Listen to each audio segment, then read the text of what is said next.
All right, new arrival. One of the craziest cars ever built by Porsche, the Carrera GT. As you all know, they built these cars in 2004 and 2005. Porsche wanted to build 1,500 of them, but only about 1,270 were completed. This one is a 2005 GT Silver over Ascot, which is a pretty cool, check out the color here. Pretty rare, you don't see too many in this two-tone. So it's Ascot brown with the black detailing with only 9,873 miles.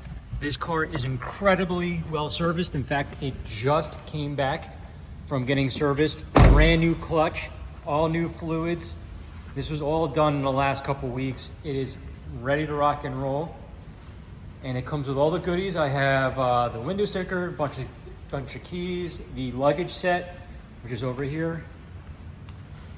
The overnight bag, all that stuff is also in the same leather, the same Ascot brown leather.